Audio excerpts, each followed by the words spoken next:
Hello दोस्तों, कैसे हो आप सब। आई होप सब अच्छे होंगे। रोज़ की तरह आज भी मैं आपके लिए बहुत ही यूजफुल किचन टिप्स लेके आई हूँ जो आपके किचन और घर के काम को आसान और बेहतर करेगा। तो चलिए वीडियो को देख लेते हैं। अच्छा लगेगा तो लाइक ज़रूर से कर दीजिएगा। कभी कभी ऐसा होता है कि हम कपड़े इतना ज़्यादा खरीद देते हैं कि इसे रखने के लिए जगह ही नहीं रहता है। फिर इसके लिए हमें अलग से ऑर्गेनाइज़र खरीदना पड़ता है, जिसके लिए बहुत ज़्यादा पैसा खर्चा करना पड़ता है। तो आज मैं आपके लिए साड़ी को रखने का ऐसा तरीका बताऊंगी जिससे इसका ब्लाउज भी आपको एक साथ मिलेगा और इसे रखने के लिए आपको पैसा भी नहीं खर्चा करना पड़ेगा, यानी ऑर्गेनाइज़र खरीदना नहीं पड़ेगा। तो साड़ी को रखने के लिए सबसे पहले हमें साड़ी को फ़ोल्ड करना है।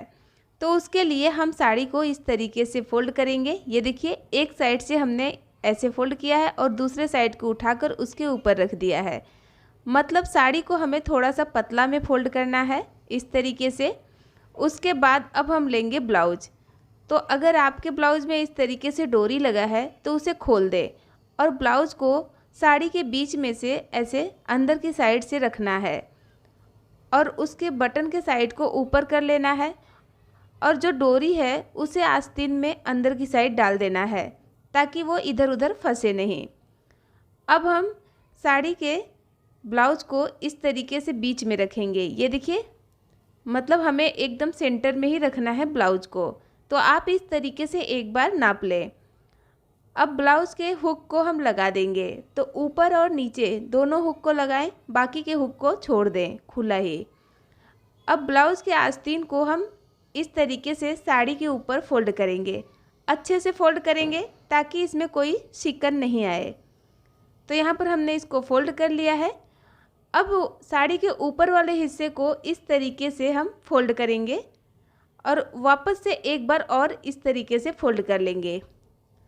अब नीचे के हिस्से जो बचा है उसे हमें उठाना है और उसे हमें ब्लाउज़ के गले में इस तरीके से डाल देना है। जो ब्लाउज़ का पीछे का गला रहता है वो ऊपर की साइड आ जाएगा और उसके अंदर हमें इसको डाल देना है। आप चाहे तो इसके साथ में पेटीकोट को भी रख सकती हैं। अब आप इसे कहीं पर भी रख दीजिए, एकदम अच्छे से ऑर्गेनाइज रहेगा और ज़्यादा स्पेस भी नहीं लेगा। और ख़ास बात यह है कि ब्लाउज भी आपको साथ में मिलेगा। रोटी बनाने के लिए जब हम आटा गूंथते हैं तो इस तरीके से अगर रिंग पहने रहते हैं तो क्या होता है कि आटा पूरा रिंग के अंदर आके चिपक जाता है। तो उसकी वजह से हम क्या करते हैं कि रिंग को इस तरीके से निकाल देते हैं और उसके बाद इसे कहीं पर भी रख देते हैं। मतलब कि जैसे अपने किचन के प्लेटफॉर्म पर रख देते हैं या फिर फ्रिज के ऊपर रखते हैं या फिर किधर भी इधर उधर रख देते हैं। अगर छोटे बच्चे हैं उनके हाथ में लग जाता है तो वो इधर उधर कर देते हैं, खेलने में गुम भी कर देते हैं। तो जब आटा गूंथने से पहले अंगूठी को उंगली में से निकालें तो इस तरीके से एक छोटे से पर्स में रख दें। इस तरीके का पर्स तो सबके पास रहता है।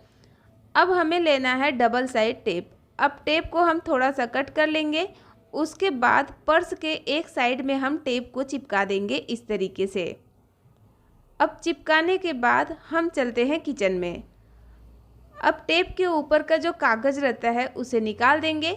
उसके बाद इस पर्स को किचन के एक दीवार में चिपका देंगे। जहाँ पर आपको परफेक्ट लगे वहाँ पर आप इसे चिपका दें।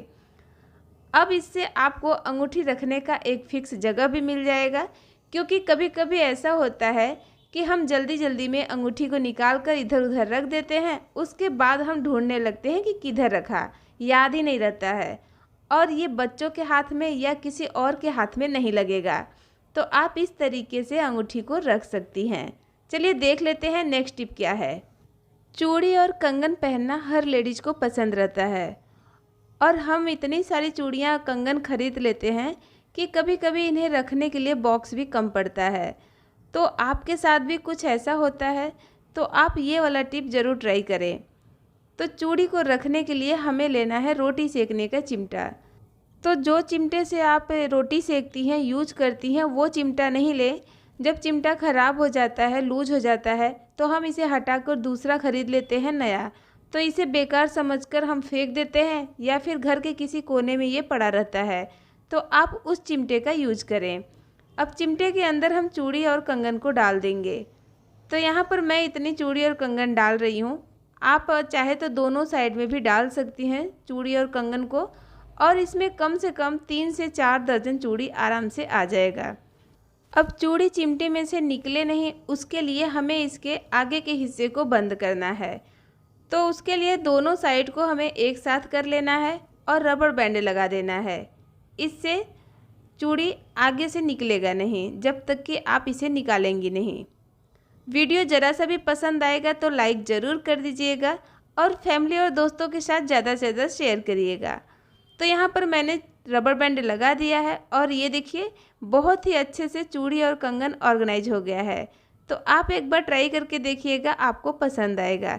चलिए देखते हैं अगला टिप क्या है। लहसुन छीलना सबके लिए बहुत ही झंझट का काम लगता है, और अगर लहसुन को ज़्यादा क्वांटिटी में हमें छीलना हो तो और भी झंझट लगता है कि कैसे छीले, क्योंकि लहसुन को छीलने में जो हमारे नाखून होते हैं उसमें दर्द होने लगता है। तो लहसुन छीलने के लिए मैं आपको बहुत ही बढ़िया ट्रिक बताती हूँ। तो उसके लिए सबसे पहले हमें लहसुन के ऊपर वाले छिलके को हटा देना है। अब यहाँ पर मैंने लिया है पानी पीने का गिलास। अब गिलास के अंदर हम लहसुन को डाल देंगे। यहाँ पर हमें स्टील का गिलास लेना है। तो यहाँ पर मैंने प्रेशर कुकर में दाल पकाया है, और जब इसका प्रेशर रिलीज हो गया उसके बाद मैंने इसे खोल लिया है और देखिए दाल एकदम अच्छे से पक गया है। तो अब हम इसके अंदर लहसुन वाला गिलास रखेंगे। यहाँ पर आप गिलास का ही यूज करें, प्लेट या कटोरी का यूज नहीं करें, नहीं तो इसके अंदर डूब जाएगा। तो आप यहाँ पर गिलास का ही इस्तेमाल करें। अब प्रेशर कुकर का ढक्कन बंद करेंगे और इसे 10 से 15 मिनट के लिए साइड में रख देंगे। तो मैं इसे 15 मिनट के लिए साइड में रख देती हूँ। 15 मिनट हो गया है, अब इसे मैं खोल लेती हूँ और देखिए लहसुन का जो छिलका है वो काफ़ी हद तक सॉफ्ट हो गया है। तो लहसुन का छिलका नरम होने की वजह से लहसुन को आसानी से छील सकती हैं। इसमें आपको टाइम भी नहीं लगेगा और आपको मेहनत भी बहुत ज़्यादा नहीं करना पड़ेगा।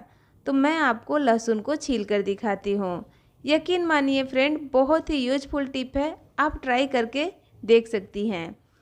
तो यहाँ पर देखिए मैंने लहसुन को छील लिया है, और इस लहसुन को छीलने में आपके नाखून में भी दर्द नहीं होगा। तो आप सिर्फ लहसुन का छिलका ही नहीं निकाल सकती हैं इस तरीके से, आप इस तरीके से पके हुए टमाटर का भी छिलका निकाल सकती हैं। कभी कभी टमाटर का सूप बनाना रहता है या फिर टमाटर को चोखा में डालना रहता है और आपको बॉईल करके डालना रहता है, तो आप इस तरीके से भी इसे छील सकती हैं। तो फ्रेंड, ये कुछ ऐसे यूजफुल टिप्स थे जो आपके किचन और घर के काम में बहुत ही काम आने वाले हैं। वीडियो ज़रा सा भी पसंद आया है तो वीडियो को लाइक ज़रूर कर दीजिएगा। चैनल पर पहली बार आई हैं तो सब्सक्राइब करना मत भूलिएगा।